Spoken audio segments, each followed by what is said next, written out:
लड़की का सबसे पहला काम होता है कृतिका की हार को चुपचाप एक तकिए के अंदर छुपा देना। उसके मन में पहले से ही शक था कि कृतिका उसी हार के जरिए उसके शरीर से ताकत खींच रही है। जैसे ही कृतिका को अपनी हार नहीं मिलती, वो तुरंत बेचैन हो उठती है। रिहर्सल के दौरान नाचते नाचते उसे अचानक चक्कर आने लगता है। उसके कदम लड़खड़ा जाते हैं और शरीर की हरकतें ताल से बाहर हो जाती हैं। ये सब देखकर अनन्या को लगता है कि उसका पुनर्जन्म शायद सही दिशा में बढ़ रहा है। असल सच्चाई ये थी कि कुछ दिन पहले अनन्या मर चुकी थी। बेहोशी की अवस्था में उसकी आत्मा यमलोक पहुंचती है, जहां उसे बताया जाता है कि कृतिका ने उसके साथ एक शारीरिक शक्ति स्थानांतरण सिस्टम बांध रखा था। इसी सिस्टम के जरिए कृतिका लगातार उसकी जीवन ऊर्जा खींच रही थी और यही अनन्या की अचानक मौत की असली वजह बनी। अपनी मौत को अनन्या किसी भी हाल में स्वीकार नहीं कर पाती। उसकी जिद देखकर यमलोक के कर्मचारी उसे वापस जीवित दुनिया में भेज देते हैं, लेकिन सिर्फ 7 दिनों के लिए। शर्त साफ होती है, अगर 7 दिनों के भीतर वो सिस्टम का बंधन तोड़ देती है, तभी उसका पुनर्जन्म पूरा माना जाएगा। सिस्टम की सच्चाई जानने के लिए अनन्या जबरदस्ती कृतिका के लाइव स्ट्रीमिंग ग्रुप में शामिल हो जाती है। वो जानबूझकर कृतिका को अपनी ताकत चूसने देती है और हर छोटी सी हरकत को ध्यान से देखने लगती है। जल्द ही वो नोटिस करती है कि कृतिका जब भी डांस करती है, बार बार अपनी हार को छूती है, जैसे उससे ताकत की पुष्टि कर रही हो। यहीं से अनन्या का शक और गहरा हो जाता है। एक दिन वो जानबूझकर अनजाने बनने का नाटक करते हुए कृतिका की हार को हल्का सा छू देती है। उसी पल कृतिका का जरूरत से ज्यादा सतर्क हो जाना अनन्या के शक को पक्का कर देता है। अगले दिन ट्रेनिंग के दौरान अनन्या मौका देखकर कृतिका की हार चुपचाप उठाकर तकिए में छुपा देती है। हार गायब होते ही कृतिका बुरी तरह घबरा जाती है और इधर उधर लोगों से मदद मांगने लगती है। लेकिन तभी हाई इंटेंसिटी ट्रेनिंग शुरू हो जाती है, जिससे वो मजबूरन चुप रहने पर मजबूर हो जाती है।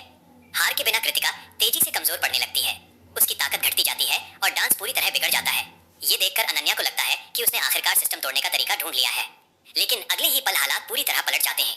अचानक कृतिका फिर से अनन्या की ताकत खींच लेती है। अनन्या जमीन पर गिर पड़ती है, जबकि कृतिका दोबारा ऊर्जा से भर जाती है। मैनेजर को लगता है कि अनन्या अब किसी काम की नहीं रही और वो उसे ग्रुप से निकालने का फैसला कर लेता है।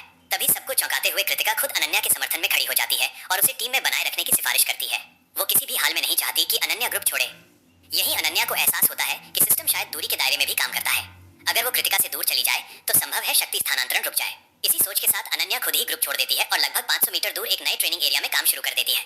कृतिका से दूर जाते ही उसकी सेहत, सांसें और चेहरे की रौनक साफ साफ सुधरने लगती है। लेकिन अचानक उसे फिर से महसूस होता है कि उसकी ताकत खींची जा रही है। घबराकर वो तुरंत कृतिका की लाइव खोलती है और देखती है कि कृतिका उसकी ऊर्जा चूसकर हाई इंटेंसिटी लाइव कर रही है। इस बार असर पहले से भी ज्यादा तेज होता है।